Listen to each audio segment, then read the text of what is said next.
আপনারা অবগত আছেন, জুলাই সনদের আইনি ভিত্তি নিশ্চিত করার দাবিতে এনসিপি জুলাই সনদে স্বাক্ষর করা থেকে বিরত থেকেছে। আমরা বরাবর বলেছি, জুলাই সনদ স্রেফ রাজনৈতিক সমঝোতার ফাঁকা বুলি ও দলিল নয়, অবশ্যই এর আইনি ভিত্তি থাকতে হবে। জুলাই সনদ বাস্তবায়ন আদেশের খসড়া দেখেই এনসিপি স্বাক্ষরের বিবেচনা করবে, এ ছিল আমাদের অতীত বক্তব্য। আমরা লক্ষ্য করেছি, এনসিপির আপোষহীন অবস্থানের ধারাবাহিকতায় গতকাল জাতীয় ঐক্যমত কমিশন সরকারের কাছে জুলাই সনদ বাস্তবায়নের রূপরেখা সুপারিশ করেছে।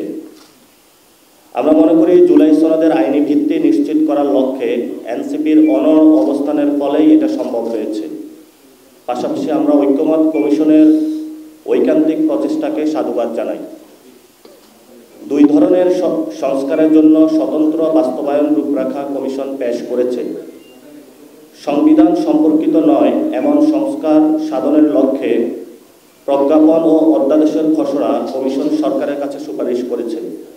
আমরা মনে করি, কাল বিলম্ব না করে অতি সত্বর এই সংস্কার প্রস্তাবসমূহ বাস্তবায়নের উদ্যোগ অন্তর্বর্তী সরকার নিতে হবে।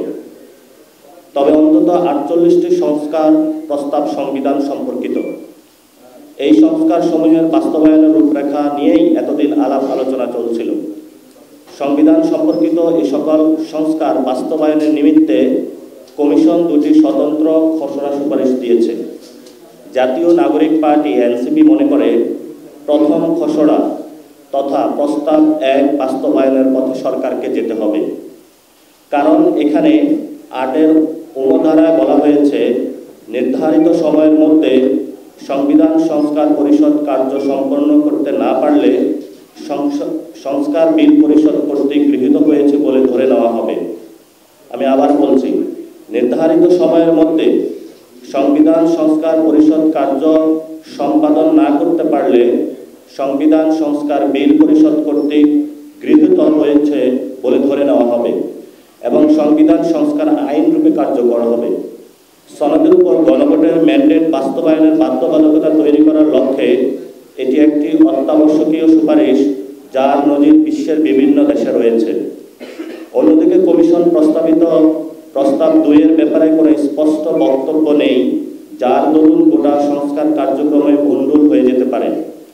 অর্থাৎ প্রস্তাব 2 নয়, সরকারকে কমিশন প্রস্তাবিত প্রস্তাব 1-কে বাস্তবায়নের রূপরেখা হিসাবে গ্রহণ করতে হবে। পাশাপাশি প্রস্তাব 1-এর বেশ কিছু জায়গায় ভাষিক অস্পষ্টতা বিদ্যমান, যা নিরসন করতে হবে। যেমন 8 ক ধারায় বর্ণিত আগামী নির্বাচিত সভা সংবিধান সংস্কার বিষয়ে গাঠনিক ক্ষমতা প্রয়োগ করিতে পারিবে নয়, করিবে এমন শব্দ আমরা চাচ্ছি। এভাবে উল্লেখ থাকা প্রয়োজন। 8 ঘ ধারায় সংবিধান সংস্কার বিলের বিষয়াদি বিবেচনা করিবে এক ধরনের অস্পষ্টতা তৈরি করে, যা দূর করা প্রয়োজন। দ্বিতীয়ত, গণভোটে প্রদত্ত সংবিধান সংস্কার বিলের খসড়া দ্রুত প্রণয়ন এবং জনগণের নিকট উন্মুক্ত করতে হবে। এই সংবাদ সম্মেলনের মাধ্যমে জাতীয় নাগরিক পার্টি এনসিপি সরকারের প্রতি আহ্বান জানাচ্ছে, 1 নম্বর, ঐক্যমত কমিশন কর্তৃক সুপারিশকৃত জুলাই সনদ বাস্তবায়ন আদেশের প্রথম খসড়াটি অর্থাৎ প্রস্তাব 1 গ্রহণ করার মাধ্যমে জুলাই সনদের আইনি ভিত্তি নিশ্চিত করতে হবে। 2, সংবিধান সংস্কার বিল খসড়া প্রণয়ন ও উন্মুক্তকরণের উদ্যোগ নিতে হবে। 3, জুলাই সনদ বাস্তবায়নের আইনি ভিত্তি সম্পন্ন আদেশের খসড়া সরকার গ্রহণ করলে সনদ স্বাক্ষর ব্যাপারে অগ্রগতি তৈরি হবে বলে এনসিপি মনে করে।